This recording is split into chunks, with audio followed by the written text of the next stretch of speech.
जय नमः श्री शिव महापुराणे प्रथमायां विद्वेश्वर सहिताय मत्सप्तशोऽध्याय ऋषियोच प्रणवस्य च महात्म्यं षड्लिङ्गस्य महामुने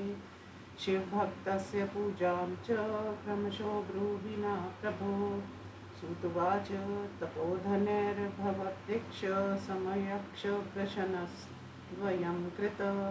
अस्योत्तरं महादेवो जानाति सम्नात्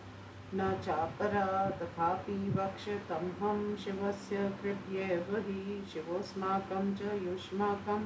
रक्षां गृहान्तु भूरिशा यो हि प्रकृतिजातस्य संसारस्य महोदधे नवं नोकं कान्तरमिति प्रणवं वै विदुर्बुधा प्रप्रपञ्चो न नास्तीति युष्माकं प्रणवं विदु प्रकृष्येन नयेत् समान्मोक्षं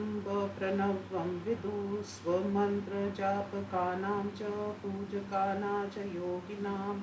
सर्वकर्मक्षं कृत्वा दिव्यज्ञानं तु नूतनं तमेव मायारहितं नूतनं परिचक्षते प्रकर्षेण महात्मानं नवं शुद्धस्वरूपं कं नूतनं वै करोतीति प्रणवं तं विदुर्बुधा प्रणवं द्विविधं प्रोक्तं सूक्ष्मस्थूलविभेदत सूक्ष्मेकाक्षरं विद्यात् स्थूलं पञ्चाक्षरं विदुः सूक्ष्ममव्यक्तं पञ्चारन् सुव्यक्तान् तथेतरत् जीवन्मुक्तस्य सूक्ष्मं हि सर्वसारं हि तस्य हि मन्त्रेणार्थानुसन्धानं स्वदेवील्यावधि स्वदेहे गलिते पूर्णं शिवं प्राप्नोति निक्षय केवलं मन्त्रजापि तु योगं प्राप्नोति निक्षय षट्त्रिशतकोटिजापि तु निक्षयं योगमाप्नुयात् सूक्ष्मं च द्विविधं ज्ञेयं ह्रस्वदीर्घ विभेदत अकारक्ष उकारक्ष मकारक्ष तत्परं बिन्दुनादयुतं तद्धि शब्दकालकलान्वितं दीर्घप्रणवमेवं हि योगिनामेव हृद्गतं मकारं तन्त्रतत्त्वं हि ह्रस्वप्रणवमुच्यते शिवां शक्तिस्तयोरैक्यं मकारं तु त्रिकात्मकं ह्रस्वमेवं हि जाप्यं स्यात् सर्वपापक्षेषिणां भूवायुकन्कार्णोऽध्यो शब्दाक्ष तथा दश आशान्वये दश पुनः प्रवृत्ता इति कथ्यते ह्रस्वमेव प्रवृत्तानां निवृत्तानां तु दीर्घकं व्याहृत्यादौ च मन्त्रादौ कामं शब्दकलायुतं वितादौ च प्रयोज्यं स्याद्वन्दने सन्ध्ययोरपि नवकोटिच पाञ्जप्त्वा संशुद्धपुरुषो भवेत् पुनक्ष नवकोटचातु पृथ्वीजयमाप्नुयात् पुनक्ष नवकोटचातु हापं च यं वाप्नुयात् पुनक्ष नवकोटचातु तेजसां जयमाप्नुयात् पुनक्ष नवकोटचातु वायुर्जय यं वाप्नुयात् आकाशजयमाप्नोति नवकोटि जपेन वै गन्धादीना क्रमेणैव नवकोटिजपेन वै अहङ्कारस्य च पुनर्वकोटिजपेन वै सहस्रमन्त्रजपेन नित्यशुद्धो भवेत् पुमान् तथा परं स्वसिद्ध्यर्थ जपो भवति हि ध्वजा एवमष्टोत्तर शतकोटिजपेन वै पुनः प्रणवेन प्रबुद्धस्तु शुद्धयोगं वाप्नुयात् शुद्धयोगेन संयुक्तो जीवन्मुक्तो न संशय सदा जपन् सदा ध्यायन् शिवप्रणवरूपिणं समाधिस्थो महायोगी शिव एवं न संशय ऋषि छन्दो देवतानि न्यस्देहे पुनर्जपेत् प्रणवं मात्रकायुक्तं देहन्यस ऋषि भवेत् तस्मात् त्रिषड्वादि सर्वं न्यासफलं लभेत् प्रवृत्तानाचमीक्षाना स्थूलप्राणवमिष्यते क्रिया तपोजर्पयुक्ता स्त्रीविधा शिवयोगिना धनादिवि भवैक्षेव कराध्यगैर्नमादिभिः क्रिया पूजया युक्ता क्रियायोगीति कथ्यते पूजायुक्तक्षमिद्भु बाहुन्द्रियो ज्ञान्विता परद्रोहादिर्हितस्तपो योगीति कथ्यते तैर्युक्त सदा शुद्ध सर्वकामादिवर्जिता सदा जपर शांतो जप योगीति तं विदु उपचारेषोच्चभिः पूज्या शिवयोगी नाम सालोक्यादिक्रमेणैव शुद्धो मुक्तिं लभे नरा जप योगमथो वक्षे गत्तता शृणुता द्विजा तपाकृतुर्जल्प प्रोक्तो यजपन् परिमार्जते शिवनाम नमा पूर्वं चतुर्थ्या पंच तत्वकं स्थूलप्रणवरूपं हि शिवपञ्चाक्षरं द्विजा पञ्चाक्षर जपेनैव सर्वसिद्धिं लभे नर प्रणविनादिंस युक्तं सदा पञ्चाक्षरं जपेत् गुरुपदेशं संगम्य सुखवासेषु भूतले पूर्वपक्षे समारभ्य कृष्णभूतावधि द्विजा माघं भ्रादं विशिष्टं तु सर्वकालोत्तमोत्तमम् एकवारं निताशितु वाग्यतो नियतेन्द्रिय स्वस्य राज्ञ पितृना च नित्यं शूषणं चरेत् सहस्रजन्मात्रेण भवेत् क्षुद्रोऽन्यथारिणी पञ्चाक्षरं पञ्चलक्षं जपेश शिवमनुस्मरन् पद्यासनस्थं शिवदम् कण्डाचन्द्रकलान्वितं वामोरुस्थितशक्तया च विराजन्त महागणे मृत्कटंधरं देवं वर्धाभय पानिकं सदानुग्रहकर्तारं सदाशिवमनुस्मरन् सम्पूज्य मनसा पूर्वं हृदि वा सूर्यमण्डले जपेत पञ्चाक्षरीं विद्या प्राणमुखा शुभकर्मकृत् प्रातः कृष्ण चतुर्दश्यां नित्यकर्म समाप्य च मनोरमे शुचोदेशे नियता शुद्धमानसा पञ्चाक्षरस्य मन्त्रस्य सहस्रं द्वादशं जपेत् वर्ये च सपत्नीकान् छेवान्वे ब्राह्मणोत्तमान् एकं गुरुवरं शिष्टं वर्येता साम्ब मूर्तिकम् ईर्षानं चाथ पुरुषं घोरं वाममेव च सद्योजातं च पञ्चैव शिवभक्ताञ्जीजोतमान् पूजा द्रव्याणि सम्पाद्य शिवपूजां समारभेत् शिवपूजां च विधिवत् कृत्वा होमं समारभेत् मुखान्त च स्वसूत्रेण कृत्वा होमं समाचरेत् दशैकं वा शतैकं वा सहस्रकं थापि वा कापिलेन घृतमेव जुहुयात् स्वयमेव हि कार्यचिभक्ते वार्यप्यष्टोत्तरशतं बुधा होमान्ते दक्षिणा देया गुरुगौरमिथुनं तथा ईर्षणादिस्वरूपांस्तान् गुरुं साम्बं विभाव्य च तेषां भक्तिसक्तो येन स्वशिरास्नानमाचरेत् षट्त्रिशन्त कोटितीर्थेषु सद्यस्नानफलं लभेत् दशाङ्गमनं तेषां वै दध्यादे भक्तिपूर्वकं पराभुच्चा गुरोपत्नी निशानादिक्रमेण तु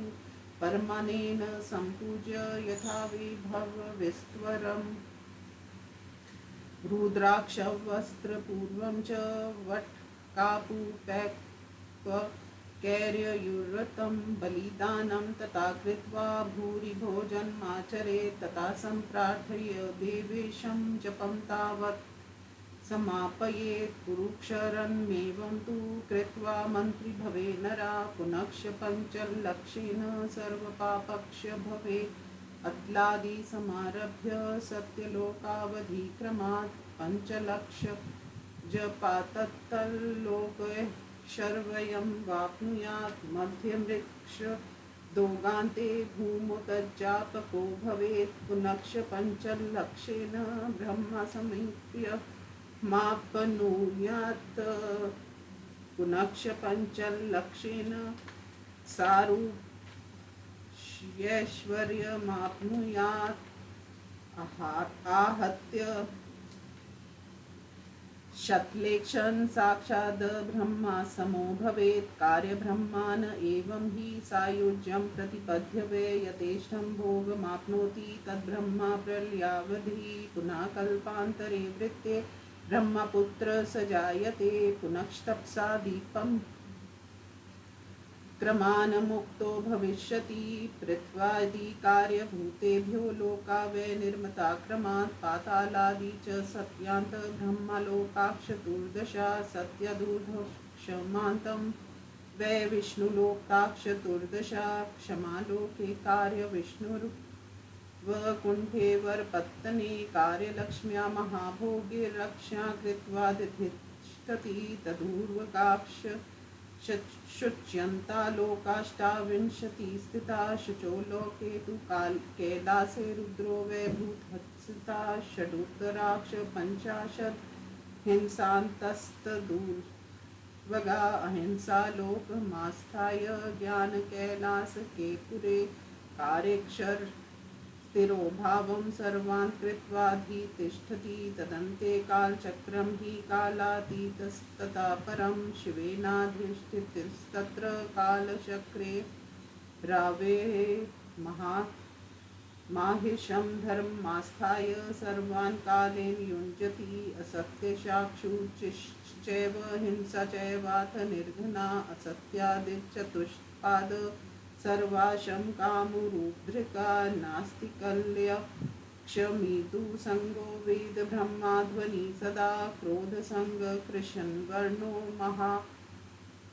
महेश्वेशवान् तावान् महेश्वर प्रोक्त स्थिरोधास्ताव देव हि तदर्वा कर्म भोगो हि तदूर्ध्व ज्ञान भोगकं तदर्वा कर्म माया हि ज्ञान माया तदूर्ध्वकम् माँ लक्ष्मी कर्म भोगो वै याति मायेति कथ्यते माँ लक्ष्मीर्ज्ञान भोगी वै याति मायेति कथ्यते तदूर्वं नित्य भोगो हि तद्वारं नक्षरं विदु तद्वार्कच्च तिरोधानं तदूर्वं न हि बन्धनं तद्वार पाशबन्धो हि तदूर्व न हि बन्धनं तद्वार्क परिवर्तन्ते काम्यकर्मानुसारिणा निष्काम कर्म भोगस्तु तदूर्व परिकीर्तिता तद्वाक्य परिवर्तन्ते बिन्दुपूजा परायणा तदूर्वं हि व्रजन् येव निष्कामा लिङ्गपूजका तदर्वार्थ परिवर्तन्ते शिवान्यसुर पूजका शिवैकर्ण्ये व्रता ये च तदूर्वं सम्प्रयान्ति ते तद्वार्ग जीवकोटि स्यात् तदूर्ध्वं परकोटिका सांसारिकास्तद्वार्गच्च मुक्ता खलु तदूर्वगा तदार्वाक्य परिवर्तन्ते प्राकृत द्रव्यपूजका तदूर्वं हि व्रजन्त्येते पौरुषो द्रवपूजका तद्वार्गच्छक्तिलिङ्गं तु शिवलिङ्गं तदूर्वकं तद्वार्गावृतं लिङ्गं तदूर्वं हि निराकृति तद्वार्गकल्पितं लिङ्गं तदूर्वं वै न कल्पितं तद्वार्ग ब्राह्मलिङ्गं स्यादन्तरं तदूर्वकं तद्वार्ग लोका हि शतं वै द्वादशाधिकं तद्वार्ग हि बन्धुरूपं हि नादरूपं तदुत्तरं तद्वार्कर्म लोकस्तु तदूर्ध्वं ज्ञानलोकका नमस्कारस्तदूर्ध्वं हि मदाहकारनाशना जनं तस्मात् तिरोधानं प्रत्यायाति न नायता ज्ञानशब्दार्थम् एवं हि तिरोधाननिवारणात् तद्वार्क परिवर्तन्ते हादिभौतिक पूजका आध्यात्मकार्चका वे तदूर्वं सम्प्रयान्ति वै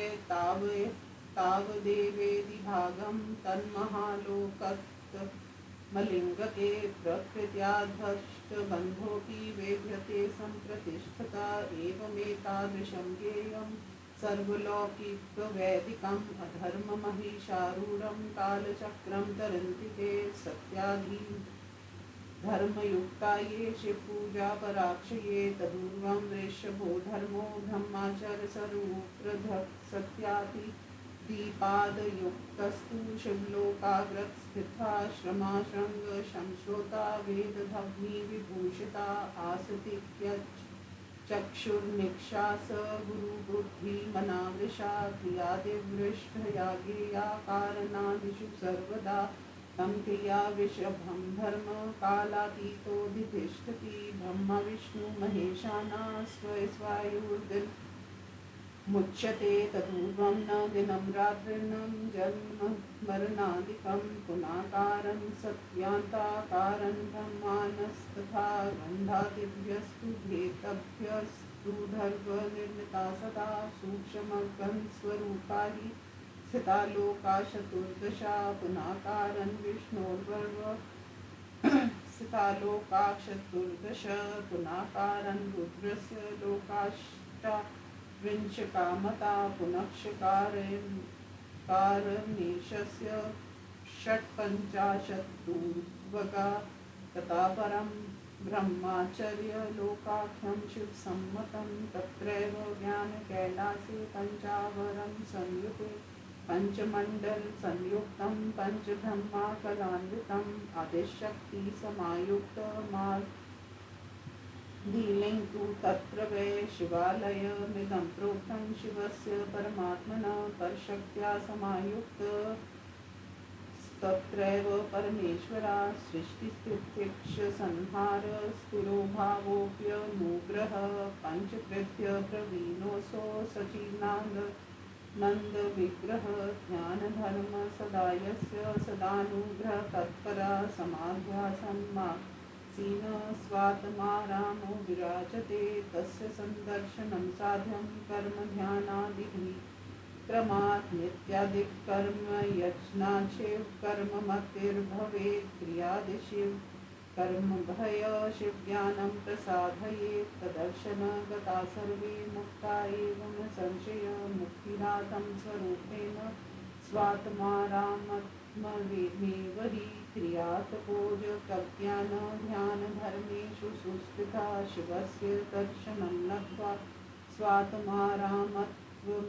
हि यथा रवि स्वकिरणादशु धीमः पनेष्यति कृपाविचक्षण शम्भुर्ज्ञानं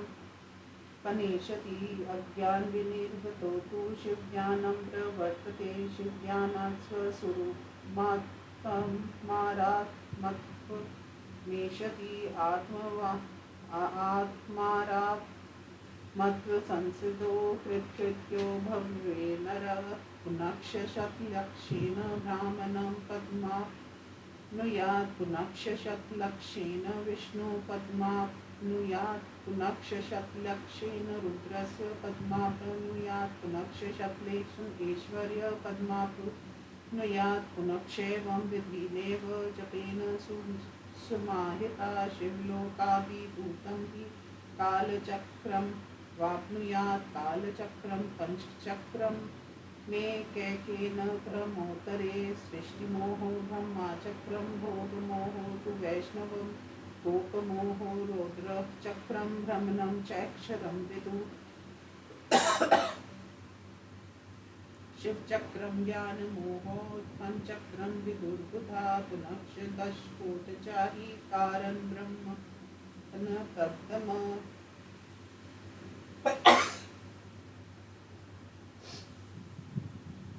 पुनक्षदशकोटचारी तत्पदैक्षर्यमाप्नुयात् एवं क्रमेण विष्णुवादे पदं लब्ध्वा महोजसा क्रमेण तत्पदैक्षर्य लब्ध्वा चैव महात्मना शतकोटिमनुं जप्त्वा पञ्चोत्तरमतमृता शिवलोकं वाप्नोति पञ्चमावरणाद्वयी राजसं मण्डपं तत्र नदीसंस्थानमुत्तमं तपोरूपक्षवृक्षस्तत्र परिदृश्यते सदोजा तस्य तत्स्थानं पञ्चमावरणं वरं वामदेवस्य च स्थानं चतुर्थावरणं पुनः अघोरनिलयं पक्षात् तृतीयावरणं परं पुरुषस्यैव साम्बस्य द्वितीयावरणं शुभम् ईशानस्य परस्यैव प्रथमावरणं तथा ज्ञानधर्मस्य च स्थानं पञ्चमं मण्डपं तथा हरिनाथस्य संस्थानं तत्र पूर्णामृतप्रदं चतुर्थं मण्डपं पक्षात् चन्द्रशेखरमूर्तिमत् सोमस्कन्दस्य च स्थानं तृतीयमण्डपं परं द्वितीयं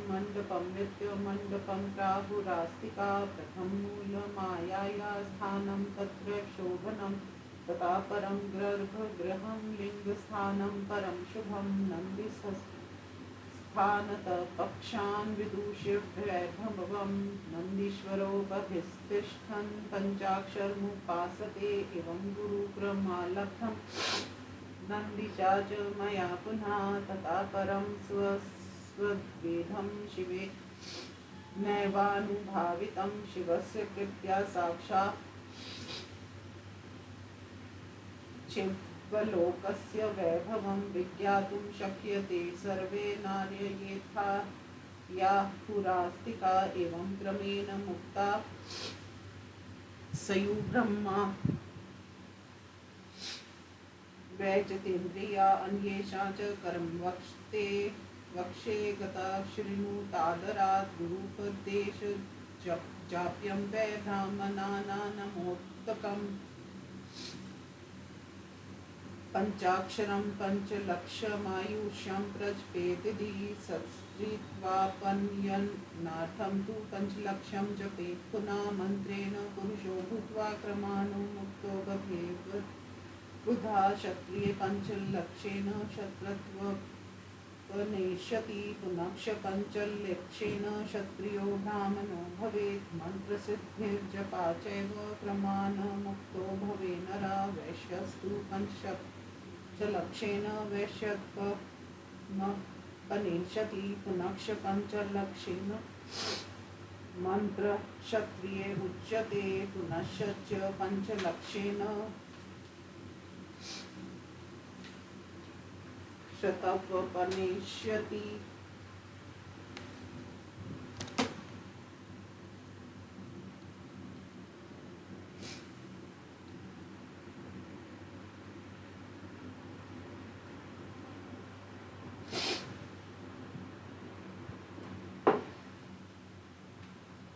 पुनश्च पञ्चलक्षं मंत्र प्राप्यते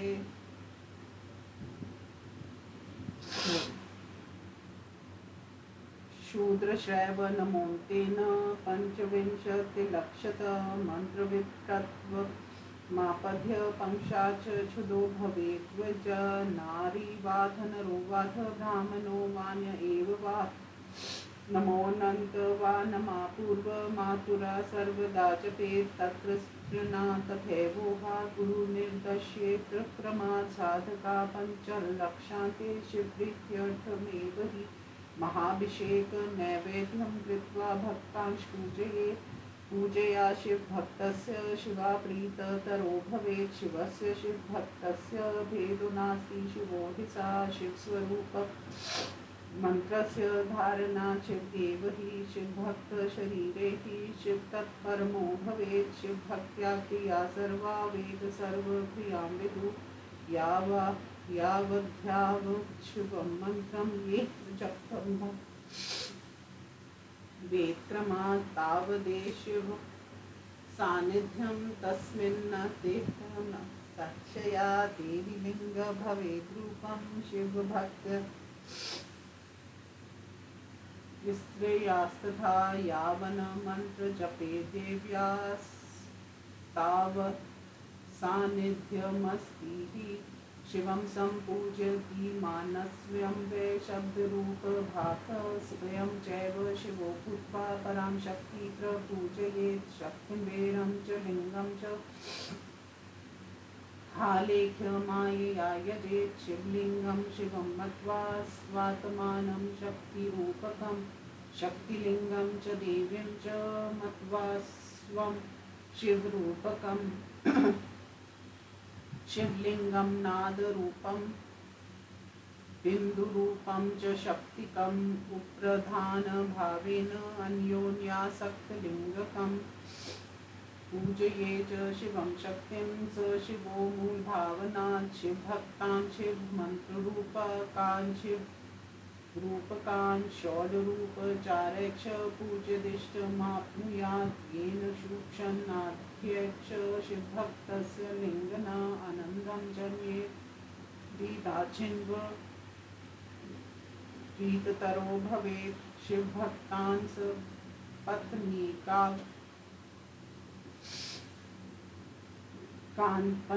पत्न्या सह सदैव तत् पूजयेदो जनाध्यक्ष पञ्चवादशवाशतं धने देह च मन्त्रे च भावनाया मवञ्चक शिवशक्तिस्वरूपेण न पुण्यर्जायते भुवि नाभेरधोधा ब्रह्माभागमाकछं